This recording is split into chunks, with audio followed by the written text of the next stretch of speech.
A man recently had to explain why he had to rethink white privilege. Check it out. Yesterday, my son was playing football at school with some white kids and some black kids, and one of the black kids missed a catch. And one of the white kids said out loud, "Well, I bet if it was a certain type of food," I'm not going to say it, you know what I mean, "he would have caught it." And my son got in the car with my wife to go home and asked her what that meant.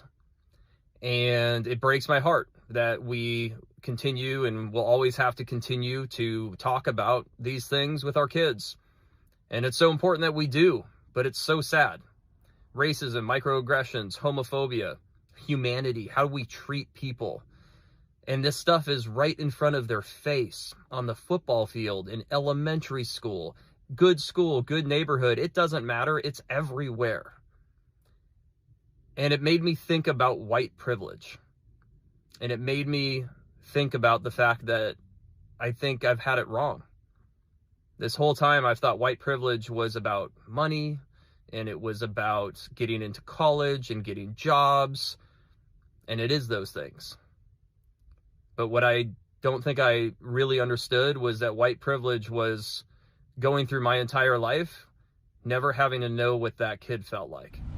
So as you saw and heard him explain there that his son, who was in elementary school, was, playing football with some other kids. And one of the kids was throwing a football, and I guess the black kid missed it. And he said basically if it would have been a certain type of food, which he didn't want to say, which we probably all know was probably a watermelon or some fried chicken, right? Because they like to go to that as one of their, racist tropes.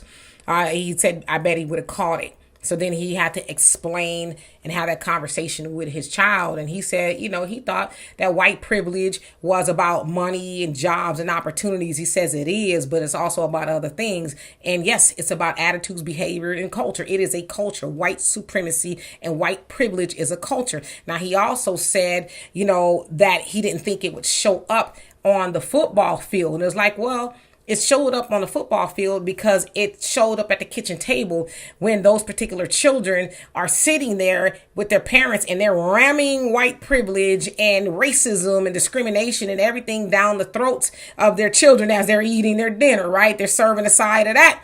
And so, of course, that is inculcated into the child, and they feel free to go to school because they think that's what they should do. Because I'm white, I'm right, and my parents said so. So, yes, I'm glad that man is having to re-examine what white privilege is and what it's meant to him. That is also something that benefits them. It is also something that hurts other people, specifically black people. So I'm glad that they are getting an awakening and that they're teaching their children differently. So anyway, y'all let me know what you think of that. And for more insightful commentary, please subscribe to this channel and my channel, the Demetra Kaye.